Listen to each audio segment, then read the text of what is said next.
expansion tank.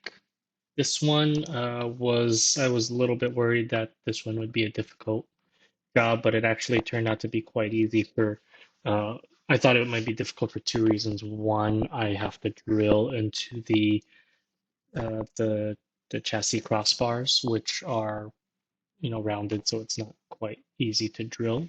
And then two, I've never used a rivet gun before, but this turned out to be surprisingly easy.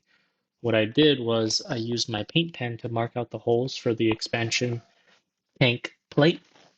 Um, and then I used a pin punch and a hammer to make a small divot on each of those paint spots.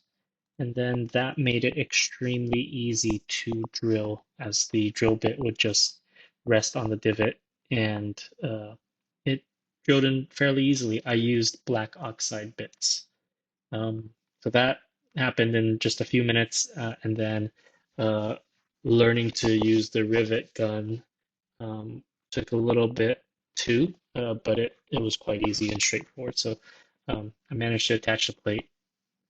Um, then the when you're installing the bracket, you want to position it such that the expansion tank is as far back towards the back of the car as possible, which means you would install it on the off-center hole on that plate. The reason for this is because if it's too forward, it'll be too high and it interferes with the bonnet when you try to install that.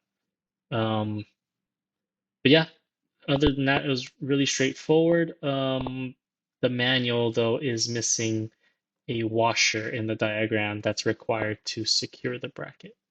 But that's it.